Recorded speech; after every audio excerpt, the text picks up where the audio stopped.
Matemáticas a tu alcance.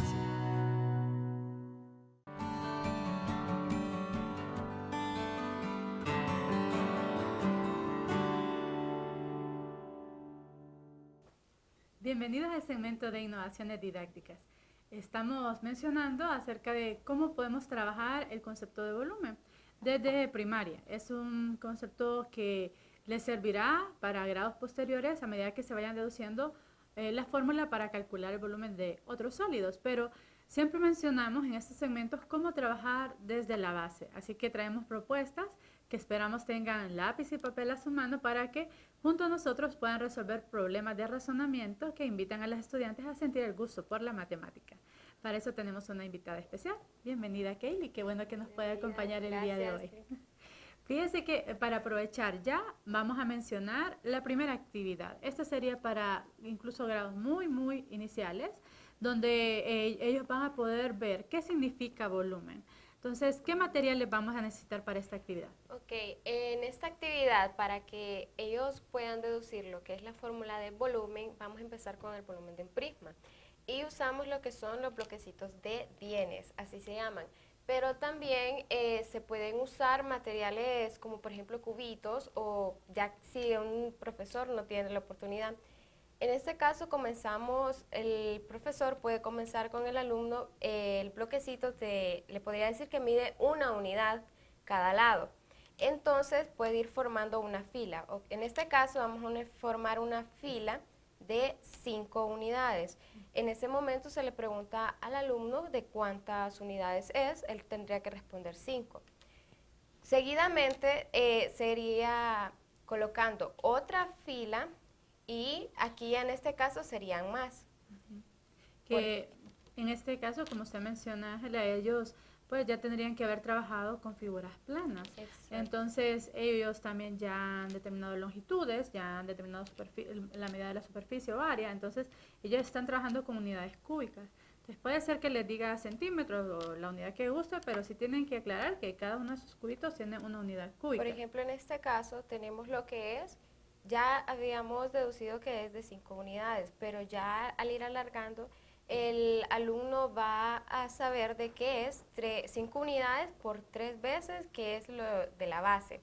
Asimismo, ya para continuar con lo del volumen, como se pueden ir, pero aumentando los bloques, de manera de que ya la base ya no va a ser la misma.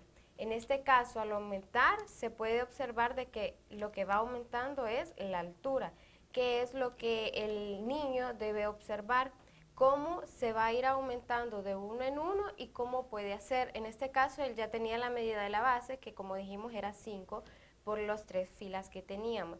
Y aquí él va a saber que lo que va subiendo son los bloquecitos, o sea, cada base. Entonces, la base que ya teníamos la va a multiplicar por la cantidad de bloquecitos que subimos, que en este caso es la altura. Como niveles, ¿verdad? Ellos lo pueden asumir así como que están formando, ¿verdad? Un edificio pueden empezar ellos y que son niveles los que van a decir, o pisos les pueden llamar. A este nivel podemos aceptar, ¿verdad? Que ellos lo expresen con un lenguaje propio, ¿verdad? Su nivel. Pero lo importante es que esa multiplicación que ellos están haciendo de la cantidad, o le podemos decir base por ancho, así le llaman en los textos, luego por la altura, ya se está constituyendo una fórmula. Exactamente. Y asimismo, con la ayuda de estos bloques, ellos mismos pueden observar cómo se va formando el prisma y cómo pueden ir ellos ellos mismos deducen la fórmula. Lo único que cambiaría después sería prácticamente el decir de que ya no sería lo que mide los bloquecitos, sino largo por ancho por altura. Así es. Y como lo estamos diciendo, Ana, que tendríamos que completar, ¿verdad? Todo este nivel, pero para que ellos lo vean fácilmente, no van a estar del conteo de uno en uno, sino que como usted ya mencionó, esas técnicas le van a permitir saber el total y lo pueden verificar, ¿verdad? Uno a uno, pero eso le va a decir, bueno, si esto se cumple para este tipo, ¿qué sucederá si yo hago con otras dimensiones? Y darles la oportunidad para que ellos puedan explorar con diferentes medidas y que lleguen a la conclusión que siempre se obtiene el mismo resultado. Y bueno, nosotros antes de que comenzáramos el programa, estábamos conversando sobre la situación tan difícil que es para el estudiante cuando solo memoriza. Y usted me comentaba que quizás en su formación usted tuvo esa dificultad. Sí, de hecho le comentaba de que cuando de mis matemáticas que yo recibí, por ejemplo en el bachillerato, entré a la carrera a estudiar y todo, y al inicio me fue muy difícil el momento de que yo no sabía ciertas cosas que de repente había visto o tendría que haber visto, pero yo no me recordaba. En el caso, uno de los temas le comentaba era el teorema de Pitágoras, que yo lo vine a ver al inicio de la carrera y yo no sabía ni siquiera de qué estábamos hablando. Sí. Entonces fue por ese punto, de que solo lo que hacía era memorizar, memorizar, memorizar, memorizar, pero no tenía como el fundamento de dónde surgía cada cosa.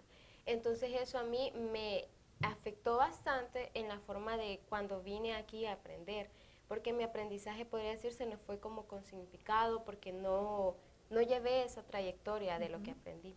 Imagínese que hasta usted me decía que llegó a cuestionarse si realmente usted era buena en matemáticas, es decir, si tenía la capacidad para eso. Entonces, nosotros mencionamos siempre que trabajamos con propuestas didácticas, el papel tan decisivo que tiene el profesor. Lastimosamente, aún en estos tiempos, hay profesores que se centran solamente en esa parte memorística.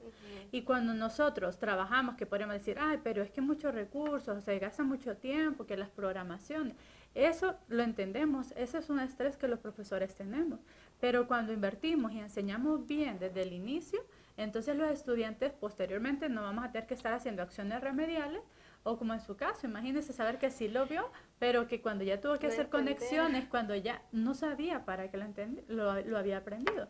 Entonces cuando le enseñamos, esto se ve muy, muy básico, pero la idea que hay detrás de esto es que el niño se quede conciencia de cómo surge. Ajá. Así a la hora, por ejemplo, puede surgir el caso inclusive de que no se acuerde de la fórmula, pero puede acordarse, lo vimos así, de que primero medimos esto, después por el otro y después. Entonces puede ser de mucha ayuda. Así es. Y cuando ya trabajen para decir otras fórmulas más complejas, como la del cilindro, la del cono y la de la pirámide, entonces también tiene que ir haciendo siempre una conexión. Y yo le he mostrado también hay otro tipo de problemas que se parecen a este, solo que ya no tendríamos material concreto, sino que quizás usted haya visto, Kaylee, que en algunos programas o unos test o exámenes estandarizados colocan problemas como de este cubo, ¿verdad? Exacto. Donde se ve en perspectiva y se tiene que calcular, pues lo podemos ver acá en cámara, ¿verdad? Para que se note de que estamos mencionando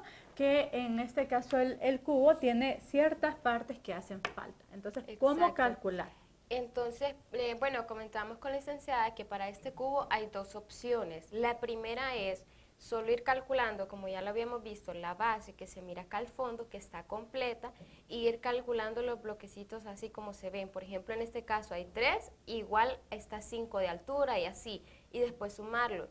Pero resulta un poco difícil. Otra forma más fácil sería, por ejemplo, ver en total cuántos hay. Tenemos 5 de largo, al igual también tenemos 5 de ancho y 5 de altura.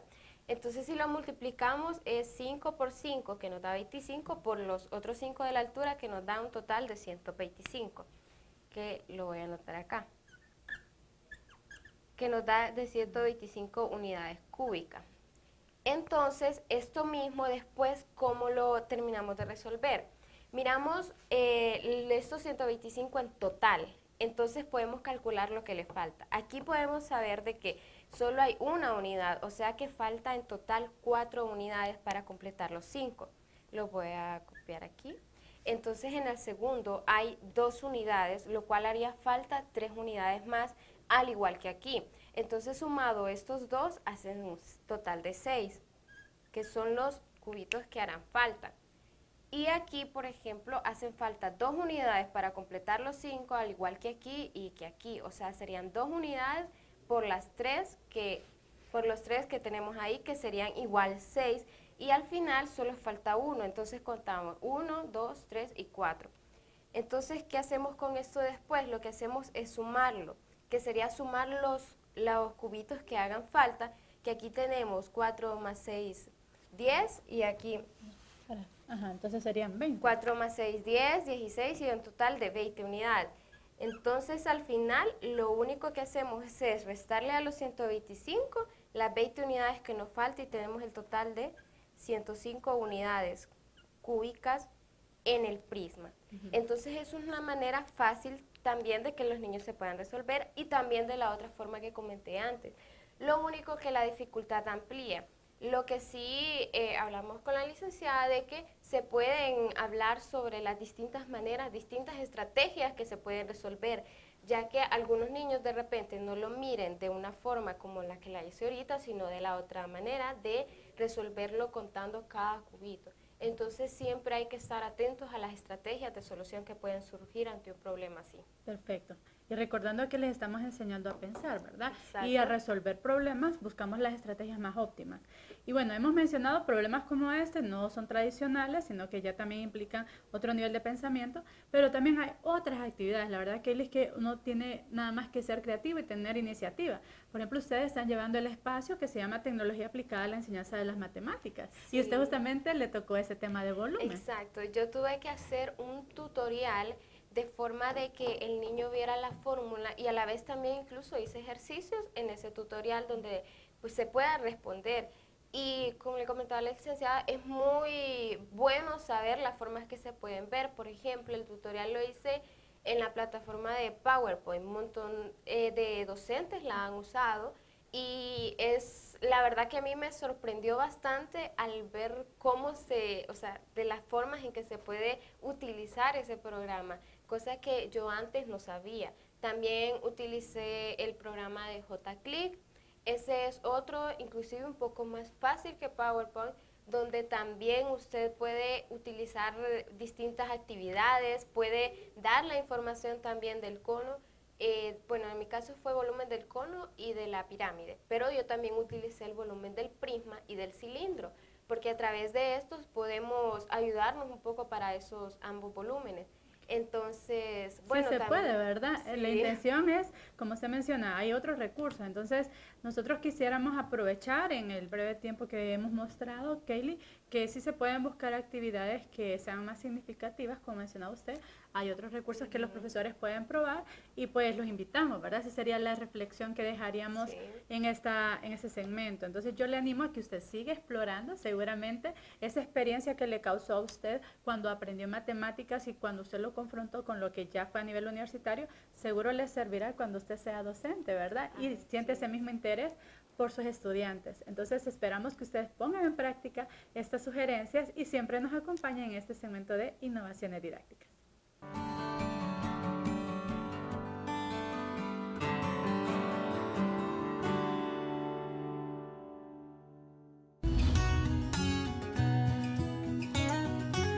Matemáticas a tu alcance.